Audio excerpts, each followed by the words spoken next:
I asked you what weld tests do ironworkers take, you'd probably shoot out something like a D11 structural plate test. For the most part, you're not wrong. But if you think that that's the only weld test that these folks are taking, you are very wrong. Last month, I got to see this firsthand. I put my hood down and I tried 3 different tests. One of them is the bread and butter that pretty much any iron worker will take. The other one will absolutely punish you if you become impatient. The last test, you probably wouldn't even think iron workers would have anything to do with. But that's changing, and the reasons why might just surprise you. Let's weld something. First off, I want to give a huge shout out to our friends over at ESOP who flew us out to Ann Arbor, Michigan to check out the 42nd annual Ironworker Instructor Training Program. Every summer, ironworker instructors from locals all over the U.S. and Canada come here for a week of training. They'll take everything that they learned here in this week and bring it back home to teach their apprentices. We got to talk to the director of the training program, and he gave us a rundown of the history of the event and why it matters. Initially, somebody thought that we should have a better trained instructor and apprenticeship coordinator. So we have 150 training centers across the country that all have apprenticeship coordinators and instructors within them. So they're like little mini schools, right? Little mini trade schools. So what we decided to do was kind of standardize the curriculum across the country so that no matter where you went in the country, you got an apprentice that was trained at the same level as one in Seattle, as in New York, as in Florida. They all went through kind of the same core curriculum. And then the other thing we did is we realized that those instructors needed professional development to be able to sharpen their tools and add tools to their toolkit. So when they went back to their classrooms, they would be able to teach those apprentices better, be up with the modern industry and the times and everything like that. So that's kind of how it got started, just recognizing a need for a trained workforce when it comes to instructors and apprenticeship. The courses that they offer aren't just specific kind of to iron workers. We've got leadership courses. We've got mental health and substance abuse courses. We've got hands-on courses like all the welding, professional development, how to set up and teach a student, the differences in adult learning. I mean, the variety of training and experience that you can get at an event like this is absolutely awesome. Now, when I think iron workers, you might think it too, I think bridges, beams, columns, decking, that kind of stuff. But as I walked through the pit, I was kind of astounded to all the different types of materials they were welding to, plate, pipe, different metals, different processes. It really kind of made me take a step back. Now, I didn't have time to take all the tests, but I did pick 3 that I really think shows where the direction of the industry is going. First test on our radar is a classic one. It's going to be your 1-inch thick plate, V-groove, with the backing strap with the FCAW-G process. That's flux core with gas if you're keeping score at home. And you've seen us do it on the channel definitely more than once and definitely with more than one process. Usually you'll have to take this test in more than one position. I only had time to do the 3G position, but when you do take these tests, you're able to qualify yourself for all positions and unlimited thickness of material. So it's very important that you familiarize yourself with this 1-inch plate test because that's what they're going to want you to be qualified for as you go around the job site welding all different types of thicknesses of metal.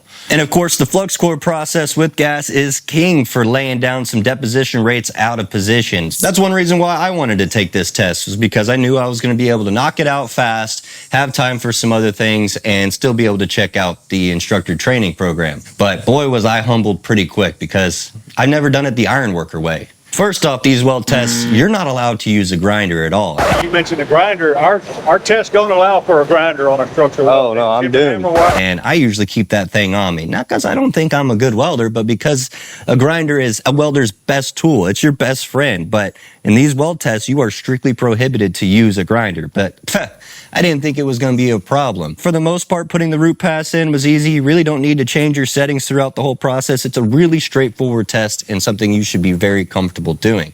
And I thought I was really comfortable doing it. But what I messed up on and what I didn't pay attention to was the inner pass temperature and the gas I was using. We were using 100% CO2 instead of using any form of mixed gas, which is fine. It's very possible to make it happen, but CO2 runs a lot hotter than any other gas if you're just running it straight CO2. And I'd be damned if I didn't just start going up it and it just started digging a hole straight through the freaking plate. Luckily for me, I wasn't actually going to be subjected to any type of testing other than visual, so I felt like I could get away with just hiding it. So I just kind of kept going because I wasn't out to my cap yet. For whatever reason, I didn't learn my lesson and I just kept welding still. And I got out to my cap and sure enough, punched a hole in that sucker again. And I'd be lying if I didn't maybe break my test off and go find a grinder to kind of lay it down, because it's kind of embarrassed if I'm being honest. So take a lesson out of my book. Take your time with these tests. Pay attention to what gases you're using. Pay attention to your inner pass temperatures, or you're liable to fail a really easy test.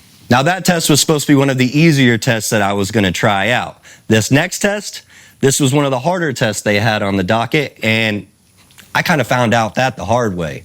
Now, before I show you guys some embarrassing work of mine, I want to give a shout out to ESAB again for flying us out there. We got to sit down and sit through their plasma cutting and torch cutting course while we were at the training program. And there's a huge difference between I'm able to cut metal and I'm able to cut metal right. If you want clean, consistent, square cuts, it starts first with knowing what you're operating with. Obviously, the ESAB equipment has been around for well over 100 years, and it's something that they can always rely on. Whether you're prepping material in a shop for testing, or you're in a school cutting some material, or you're way out in the field in the middle of nowhere, ESAB's backed welders for 100 years at this point. So shout out to ESAB for not only supporting the trade, but supporting this channel.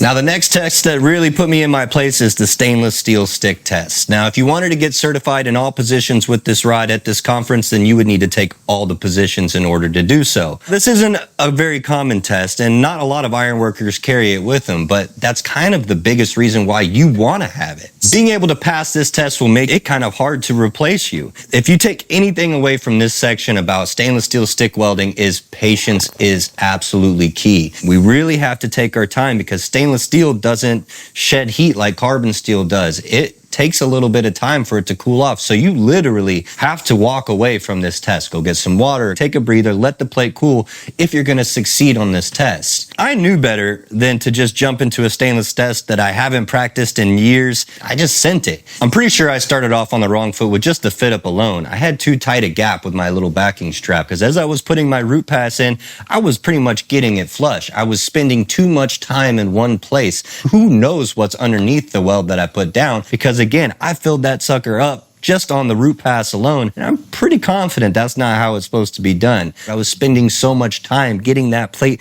super duper hot, and by the time I got to the top, I didn't have the worst of issues, but the slag was stubborn. It was very difficult to get off. I didn't have a wire wheel or anything to use, and the worst part was I did not let this plate cool whatsoever. I was so worried about just getting things done that I just went right into it right after that root pass. I was like, all I gotta do is cap it. The tie-ins were bad. I was getting undercut. I was digging. I had high crowns of pretty much everything that could go wrong for this test absolutely went wrong for me, because I didn't do my due diligence and I wasn't patient enough. Not a single inspector in the world is going to buy off this test, and for good reasons. We do have some footage of some successful welds that we saw some instructors practicing, and that's about what it should look like, not what I did.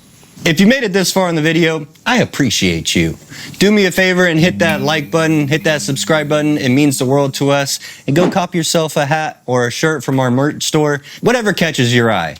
Just as this next test caught my eye, and I was thinking to myself, ain't no ironworker got business TIG welding pipe. I guess I was wrong.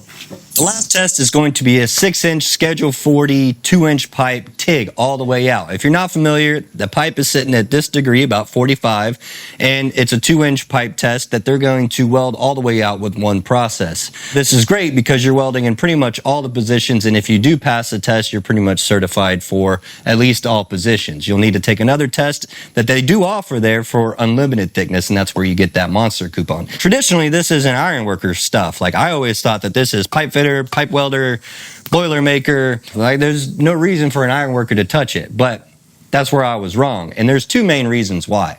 Reason number one being demand. As the energy sector goes up, the nuclear power goes up, and we got all these different demands in the industry for more pipe to be welded. The union here sees it coming beforehand. They know what's coming. They know more work will be there. They know they want to stick around longer. So they just preemptively certify their iron workers to do a little bit of pipe welding. It's just going to make them stick around longer and have more work to be done.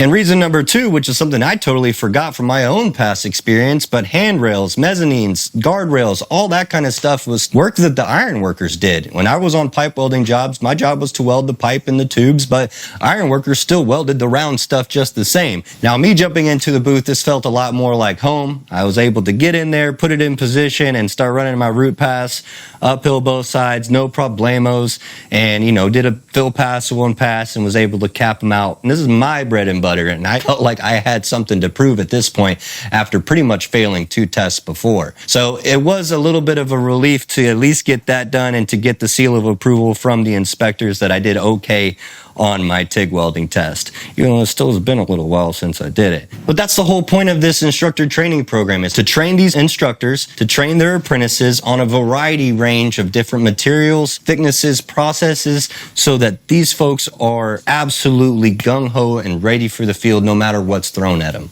Again, big shout out to ESOP for getting us up there, and shout out to all the iron workers that let us tag around and walk around campus all week.